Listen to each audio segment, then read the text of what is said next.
जी बेटे, अस्सलाम वालेकुम।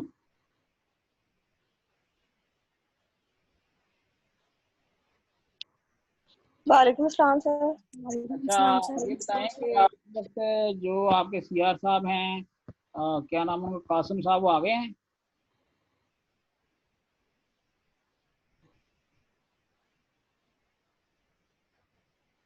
नो कासिम सर, अभी नहीं आए। कासिम को क्या मसला है? कल भी नहीं था, आज भी नहीं है, ये क्यों नहीं क्लास को ज्वाइन करता?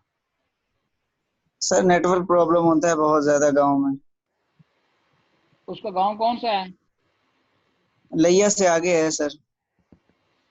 चले, मैं ना कोशिश करूंगा कि लेक्चर को ना यूट्यूब पे भी चढ़ा दूं, तो अगर कोई इस तरह का प्रॉब्लम जेन्युइन है तो वो फिर यूट्यूब से सुन लेगा मेरे ख्याल में।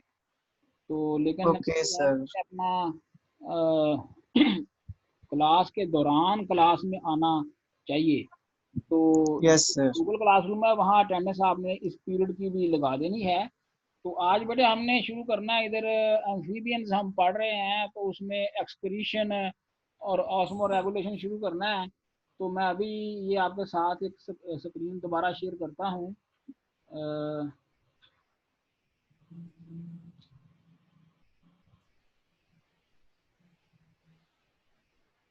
ये बड़े 1 मिनट लग जाएगा, क्योंकि वो बुक जो है ना वो दूसरी खुली हुई है। तो मैं इसको भी जरा खोलता हूँ दोबारा।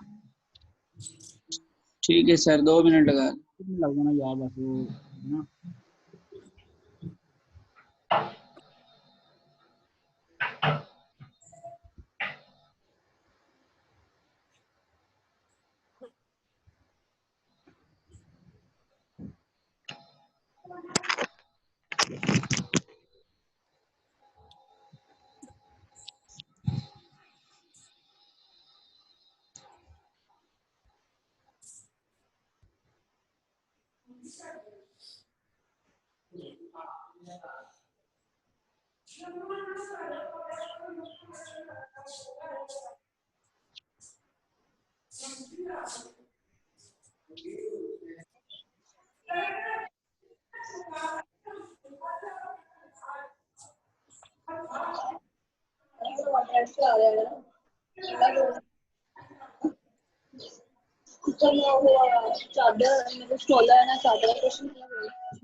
उन्हें भी पैसे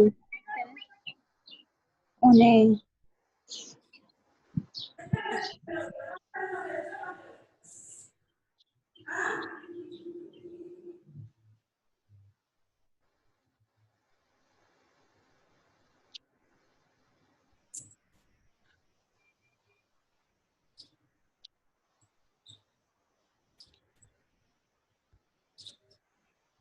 ये बेटे आपको कुछ नजर आया?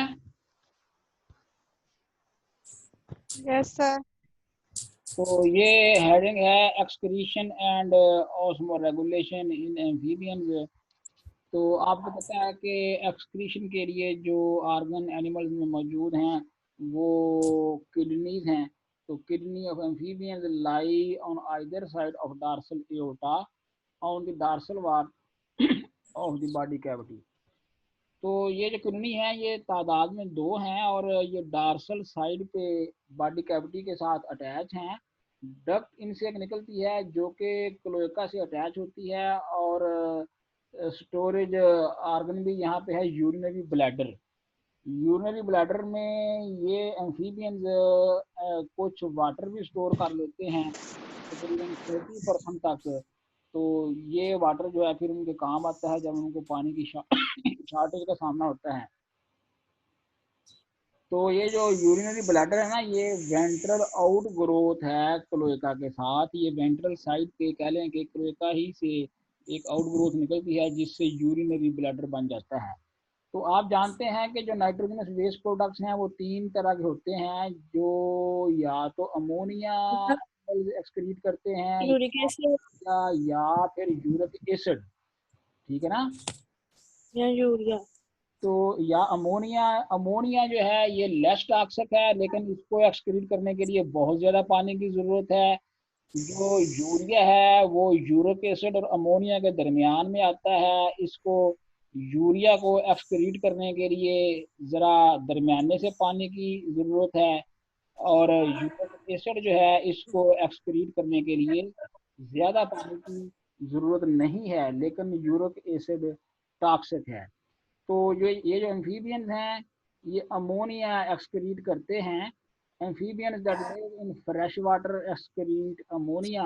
ये बेटा ये ना ये काम करें, मैंने कल भी ये रिक्वेस्ट की थी कि ये काम ना करें, ये बड़ी बुरी बात है। ये अगर मैंने आइडेंटिफाई कर लिया तो फिर बड़ी सख्त नाराजगी बन जाएगी। आपकी मेहरबानी है ये ना करें ये काम। सीआर साहब बच्चों को समझाएं कि ये इस तरह का काम ना करें। यस सर, सीआर आया बैठा है। मैं ये मेरी रिक्वेस्ट है मेरे भाई, मैं आज देखें मैं एजड आदमी हूँ तो ये मुझे अच्छा नहीं लगता फिर। हाँ अगर आपको कोई मसला है मुझे बताएं, मैं वो सॉल्व करूंगा। अगर आप पीरियड के बाद भी मुझसे कोई चीज़ पूछेंगे वो मैं क्लियर करूंगा, ठीक है ना।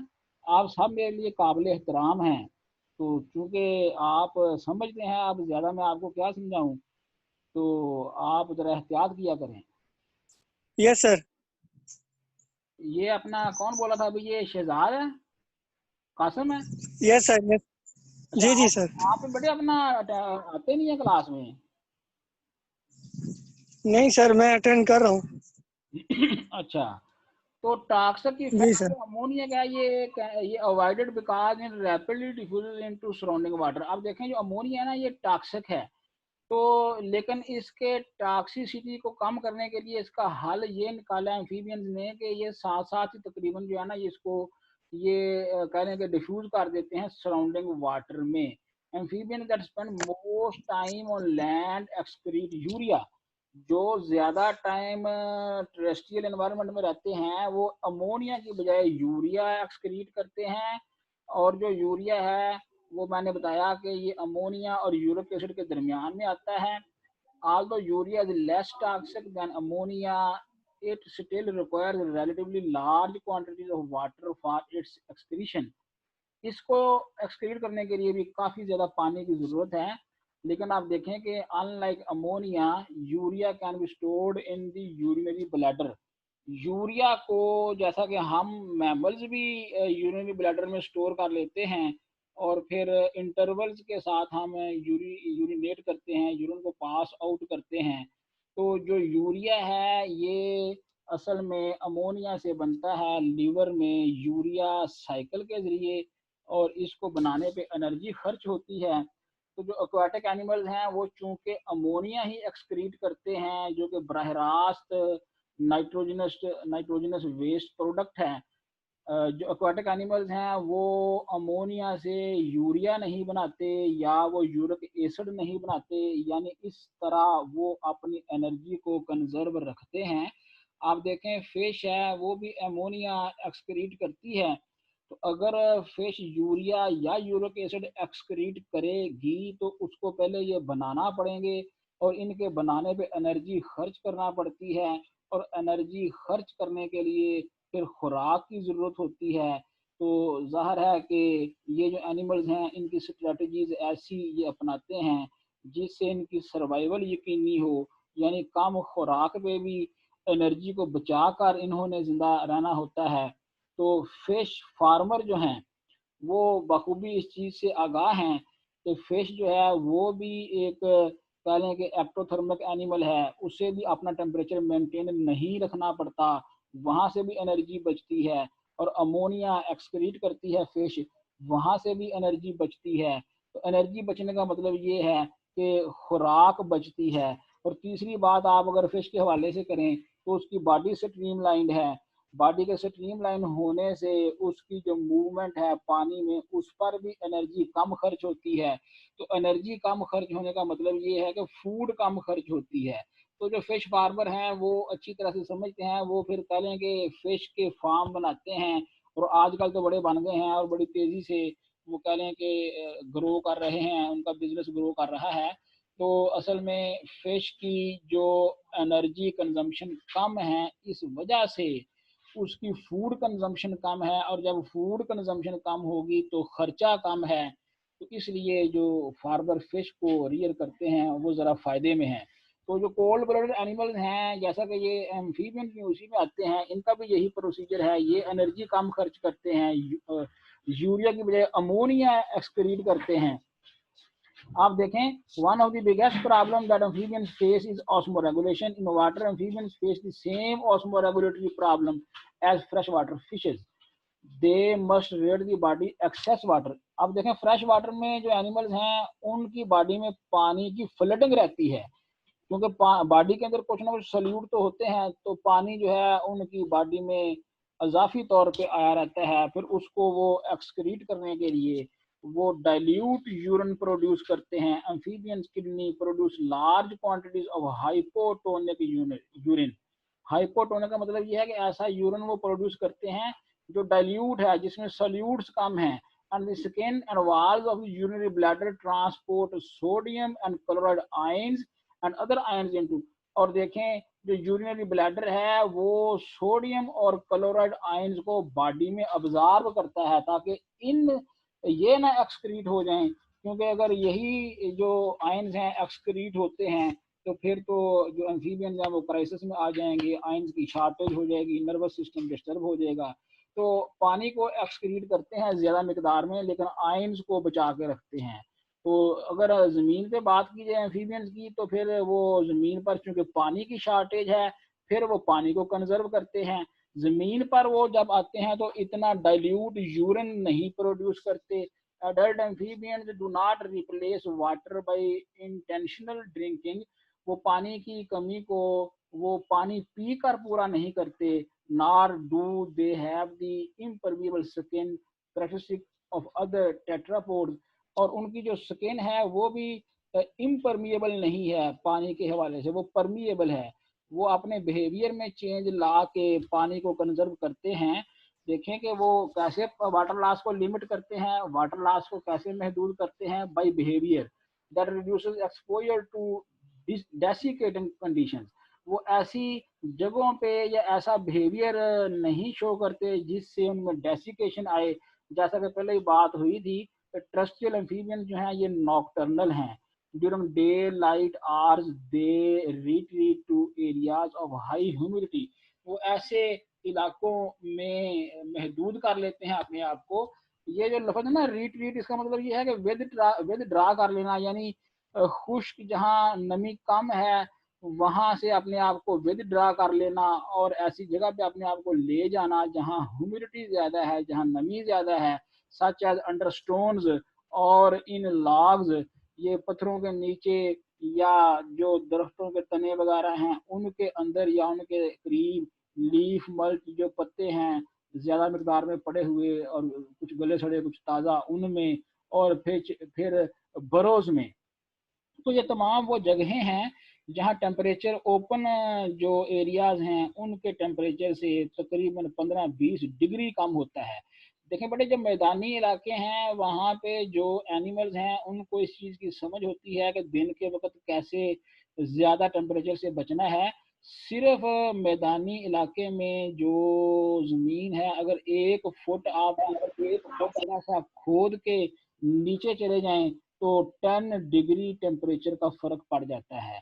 तो बाज़ एनिमल जो यही काम करते हैं कि वो थोड़ी सी रेत को खोदते हैं और नीचे चले जाते हैं। तो water lost on night time foraging trips must be replaced by water Uptake. अब देखें कि रात को ये एनिमल निकलते हैं तो खाने पीने के लिए, तो जब निकलते हैं तो पानी कुछ ना कुछ ज़ाया होता है, लेकिन जितना का पानी ये ज़ाया करते हैं इवेपोरेशन के ज़रिए उतना ही ये रिप्लेस कर लेते हैं by water Uptake across the skin. ये अपनी स्किन से पानी को अब्जॉर्ब कर लेते हैं, यानी जितना का पानी ये पानी इनका इवेपोरेशन से कहने के माहौल में चला जाता है, उतना का पानी ये नमदार माहौल से ह्यूमिडिटी वाले माहौल में जहाँ ये रहते हैं वहाँ से अब्जॉर्ब कर लेते हैं। Diurnal amphibians usually live in areas of high humidity. जो दिन को अपनी खुराक वगैरह लेते हैं वो रहते ही वहाँ है जहाँ ह्यूमिडिटी बहुत ज़्यादा है। तो ये बड़े सिंपल सी बातें हैं, कुछ मेरे ख्याल में आप खुद भी देख लेंगे। मैं आगे चलता हूँ।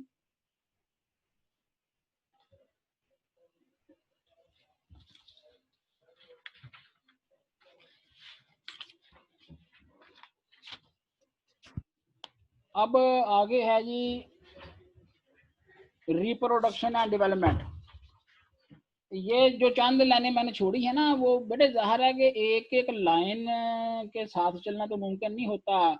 मेरी कोशिश तो है कि मैं सारा एक एक लाइन आपके साथ चलूँ, लेकिन जो मैं आपको कहता हूँ कि आप खुद इसको देखें, उसमें आपको अगर कोई जी चीज़ सर। आती है तो उसको अंडरलाइन करें, वो मुझे बताया करें। मुझे बेशक आप इंडिविजुअली मैसेज कर दिया करें या सीआर साहब के थ्रू मुझे मैसेज कन्वे कर दिया करें। जी सर। तो हम नेक्स्ट पीरियड में बड़ा अच्छी तरह से हर चीज़ को हम क्लियर करेंगे, ये हमारी ड्यूटी है।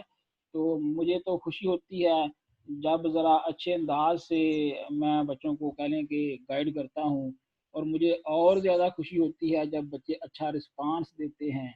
तो आप मेरे भाई आज से अभी से पढ़ना शुरू करें साथ साथ, क्योंकि ये गर्मी ज़रा ज़्यादा हो गई है। ऐसे ना हो कि आपका जब इम्तहान आए तो फिर गर्मी भी ज़्यादा हो और दूसरे करने वाले काम भी आपके ज़्यादा हों, फिर आप पे बर्डन पड़ जाए और फिर टेंशन आपको हो जाए और फिर उससे आपकी सेहत पे असर पड़े। तो ये साथ-साथ काम करते रहेंगे, आप बड़ा ईज़ी फ़ील करेंगे, क्योंकि ये हमारा जो ज़ूलॉजी का सिलेबस है, ये बड़ा इंटरेस्टिंग है। आप देख रहे हैं कि इसमें हम एनिमल्स को स्टडी कर रहे हैं, और चूँकि हम खुद भी एनिमल्स ही हैं, तो हमें एनिमल्स को स्टडी करने में आसानी है बनिस्बत केमिस्ट्री के या दूसरे सब्जेक्ट्स के समझने में। हमें ज़ूलॉजी समझने में ज़्यादा आसानी है। अब देखें ये रिप्रोडक्शन डेवलपमेंट, और ये हर एनिमल में रिप्रोडक्शन का प्रोसेस है, लेकिन मेटामॉर्फोसिस हर एनिमल में नहीं है। तो एम्फीबियंस आर डायशियस। कौन बताएगा डायशियस का क्या मतलब है?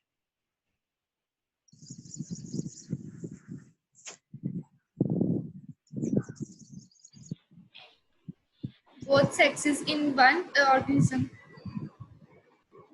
नहीं बेटे, ये जो एम्फीबियंस हैं इनमें तो Oh no no no, नहीं different organisms में मतलब one sex. आप देखें, इसमें जो ओवरीज हैं और टेस्टिस हैं और are located near the dorsal body wall. Fertilization is usually external. ज़्यादातर एम्फीबियन में फर्टिलाइजेशन एक्सटर्नल है, लेकिन बहुत से एम्फीबियन ऐसे हैं, अभी हम आगे देखेंगे, उनमें इंटरनल भी है। And because the developing eggs lack any resistant covering, development is tied to moist habitats. चूंकि एग के ऊपर कवरिंग नहीं है जैसे बर्ड्स के एग के ऊपर होती है, बर्ड्स के एग के ऊपर एक बारीक मेम्ब्रेन है, एक शेल है, तो वो वाला एग टेरेस्ट्रियल एनवायरनमेंट पे ले करते हैं, वहाँ वो तकरीबन 1 माह तक वो ठीक भी रहता है रूम टेम्परेचर पे। और जो स्टोर बने हुए हैं आजकल वहाँ पे, ये बर्ड्स के एग, खासकर लेयर के एग, वो 1 साल तक स्टोर कर लेते हैं लोग। तो यहाँ बड़े ज़रा सिलेबस से हट के, लेकिन सिलेबस के साथ ही ये बात अटैच है। मैं आपको बता देता हूँ कि हमारे मुल्क में जो पोल्ट्री की पैदावार है, एग्स की पैदावार है, ये जो टारगेट हमने फिक्स किया था ना 2020 के लिए, वो हमारे मुल्क में 2015 में ही अचीव हो गया था। इतने ज़्यादा पोल्ट्री फार्म लोगों ने बना लिए थे। बड़े बड़े जो इन्वेस्टर हैं उन्होंने कह लें कि अपने दूसरे काम छोड़ के ज़्यादा मकदार में देहातों में सस्ती ज़मीनों पे जंगलों में पोल्ट्री फार्म बना लिए। बहुत ज़्यादा प्रोडक्शन इसकी लाखों टन ज़रूरत से ज़्यादा होती है, इसीलिए इसका रेट कम होता है। और तकरीबन हमारे मुल्क में तकरीबन 50 लाख एग्स डेली ज़रूरत से ज़्यादा पैदा होते हैं। यही वजह है कि इनका रेट पिछले 7-8 साल के रेट के बराबर है, यानी तकरीबन 100 रुपया एक दर्जन के। आजकल कुछ रेट बढ़ा है, क्योंकि पिछले दिनों ये जो लॉकडाउन वगैरह का मसला था, कुछ छोटे फार्मर ने अपने फार्म बंद किए हैं, कुछ फीड बड़ी महंगी हो गई है। तो ये जो एम्फीबियंस हैं, इनके एग के ऊपर उस तरह की कवरिंग नहीं है जैसे बर्ड्स के एग के ऊपर है। तो जो एम्फीबियंस हैं, अगर वो एग ले करेंगे टेरेस्ट्रियल एनवायरनमेंट में, वो तो ड्राई हो जाएंगे, वो तो डेड हो जाएंगे, फिर ऑफस्प्रिंग कैसे निकलेंगे? तो एम्फीबियंस को हमेशा कह लेंगे पानी में एग्स प्रोड्यूस करना पड़ते हैं। तो इसीलिए एम्फीबियन का जो लफ्ज़ है ना, इसका मतलब है कि ये एनिमल बोथ तरह के, 2 तरह के हैबिटेट में अपनी ज़िंदगी गुजार सकते हैं, यानी पानी में भी और खुश्की में भी। लेकिन पानी में आना इनके लिए शर्त है, ज़रूरी है। अगर ये पानी में नहीं आएँगे तो इनकी रिप्रोडक्शन नहीं होगी, क्योंकि इनके एग्स ड्राई कर जाएँगे, वो ख़त्म हो जाएँगे। A few A neurons have terrestrial nests that are kept moist by being enveloped in foam or by being located near the water. कुछ ऐसे हैं जो नेस्ट वगैरह बनाते हैं पानी के करीब, पानी को वहाँ कहने के रखने के लिए, उसके ऊपर फोम वगैरह वो थोड़ा सा, and subjected to flooding. In a few species, larval stages are passed in the egg membrane, and the immature hatch into a adult-like body. The main exceptions to external fertilization amphibians are the salamander. जो salamanders हैं इनमें fertilization external नहीं है, इनमें internal है. Only about 10% of all salamanders have external. जो salamanders हैं वो 10% ऐसे हैं जिनमें external fertilization है, बाकी सब में internal है. और eggs may be deposited in soil or water or retained in the oviduct during development. eggs जो हैं वो पानी में या सॉइल में या वो कुछ अरसा वो ओविडक्ट में ही रहते हैं जहाँ डेवलपमेंट भी शुरू हो जाती है. All Sicilians have internal fertilization. आपने इनका एक आर्डर पढ़ा था Sicilians का, तो उसमें तमाम की तमाम जो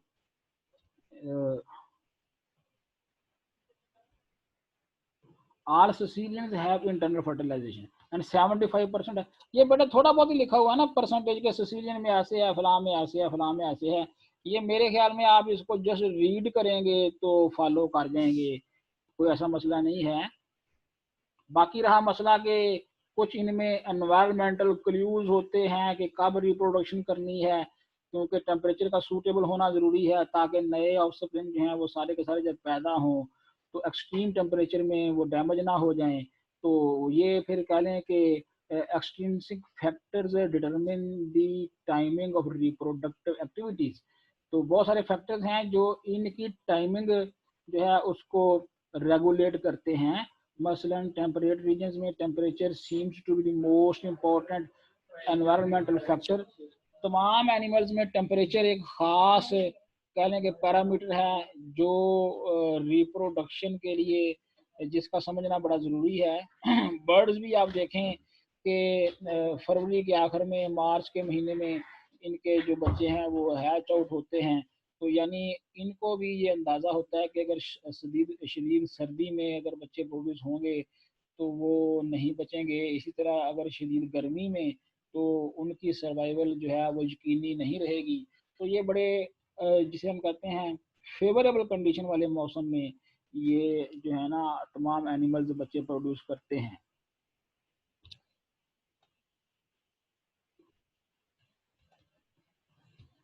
आप देखें बेटे अपना रिप्रोडक्शन का मैकेनिज्म का बड़ा सिंपल है. ये मेल छोटा होता है, फीमेल बड़ी होती है, और ये कह लें कि इस कंडीशन में ये 24 घंटे तक भी रह सकते हैं. फिर ये है कि अपना फीमेल के जो एग हैं वो रिलीज हो जाते हैं, तो स्पर्म भी साथ ही रिलीज होते हैं पानी में. तो चूँकि वो करीब करीब होते हैं इसलिए ज़्यादा मकदार में जो है वो जाइगोट बन जाते हैं और कम ही ज़ाया होते हैं.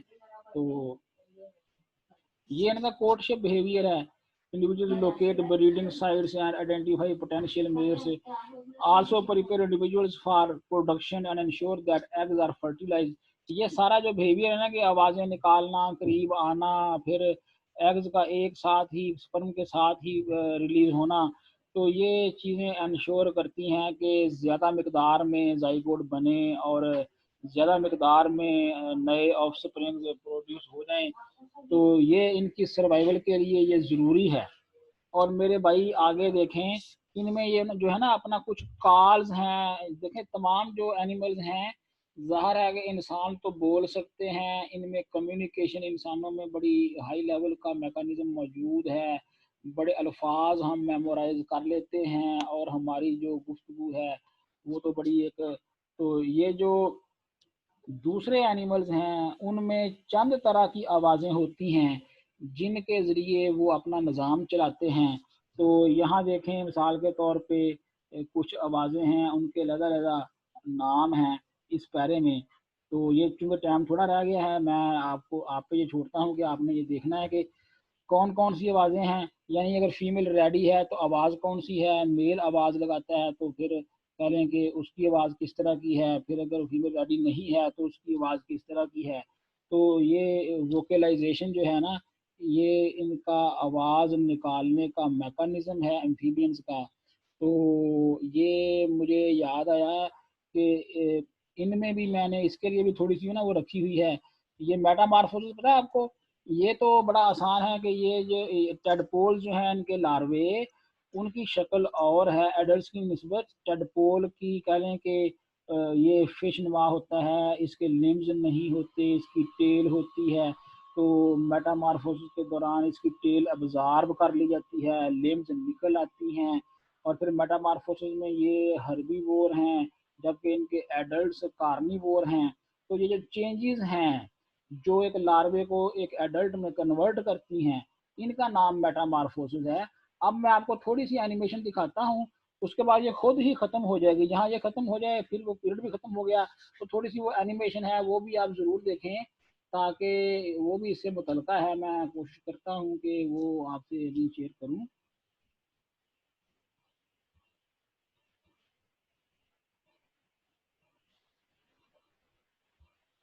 Some pretty unique vocalizations. I'm sure you've all heard frog calls in the summer or springtime when you go outside.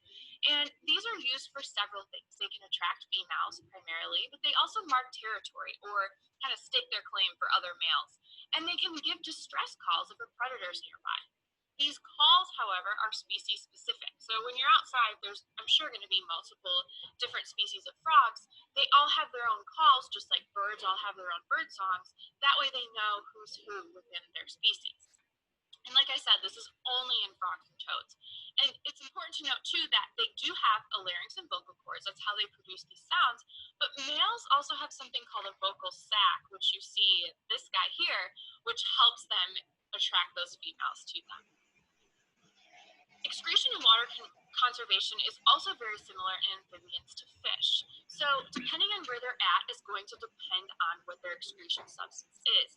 So if they're in the water, they excrete ammonia, much like fish do. Whereas when they're on land, it's urea, which is more common in reptiles and birds. Osmoregulation then is similar to fish. So this is a term you should be familiar with, and it's how they regulate their water amounts in their body. Once again, we have a difference in habitat.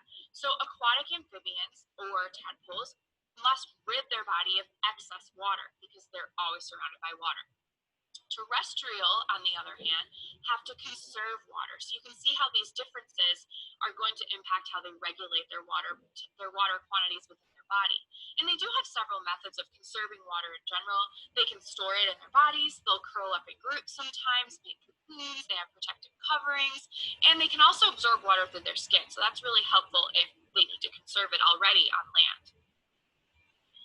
Movement of amphibians is pretty unique. We have two different things that we're seeing. So we're seeing salamanders and actually caecilians that move kind of in a snake-like or fish-like fashion side to side.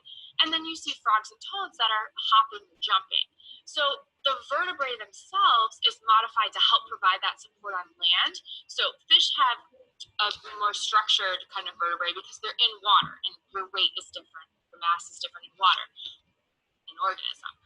They also have some similarities in that salamander, which is like fused bones in their pelvic girdle that help them. So courtship kind of varies by their order. So salamanders are relying on sense and like visual cues, whereas frogs and toads rely on vocalizations. They have different calls that attract their mates. You also see the difference between external and internal fertilization. So frogs, toads, and some salamanders, not many, but some, will do external fertilization, and they utilize something called amplexus.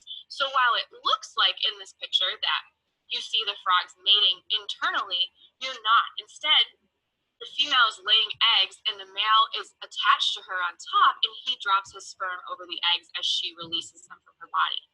Then you also see your internal fertilization methods with most of your other salamanders and your caecilians. This is where the importance of water, though, comes into play, and that the eggs must be in a moist environment. So even if they live on land away from water, they have to go back to water to lay their eggs because tadpoles rely on water to survive. And that's what this fertilized egg usually develops into, and you'll see a bunch of those over here. So parental care is something kind of unique that you do see in some amphibians, but it's only about 10% of species actually do this. And interestingly enough, it's the males that are responsible for this task. It may be something as simple as just protecting the nest. They also may brood the eggs, so put them in their mouth, on their back, just kind of sit on top of them, or they'll make kind of paths for their tadpoles to get to different water sources. Their nest adaptations then are also important when there isn't parental care, and that they can be surrounded by foam, or they can even be hung over a body of water, so when the tadpoles emerge, they drop right into that water to begin that part of their life cycle. So metamorphosis then, this is something we've previously talked about in insects, but amphibians are also very widely known for their ability to metamorphosize. So this is just those drastic changes over time. Some of them will do incomplete metamorphosis and retain some structures, usually gills, which we'll talk about in a few slides. But for the most part, they're fully changing from an egg to a tadpole to an adult. And this helps just reduce that competition between stages. As we talked about, the larvae are eating plant matter and the adults are carnivores. And also, as I'm sure you know, frogs have the most dramatic process. So a frog starts from a tadpole with a tail to a frog that doesn't have a tail at all. So theirs is the most dramatic if you look in this picture here versus the salamander up here, which looks relatively the same. So kind of some other interesting facts about frogs. So some frogs have toxic skin, and this means they have poison glands that are actually in their skin.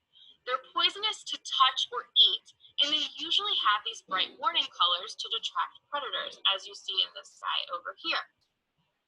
And the poison dart frogs, which is a very large amount of these frogs, they get this chemical from what they eat. So they consume this toxic plant that lives in the rainforest, but they don't have any effects to the toxin, and instead their body stores it. And the poison dart frog, which is this little guy pictured here, actually has enough poison in its body to kill 10 adult men. So these are very, very lethal. And fun fact, why are they called poison dart frogs? Because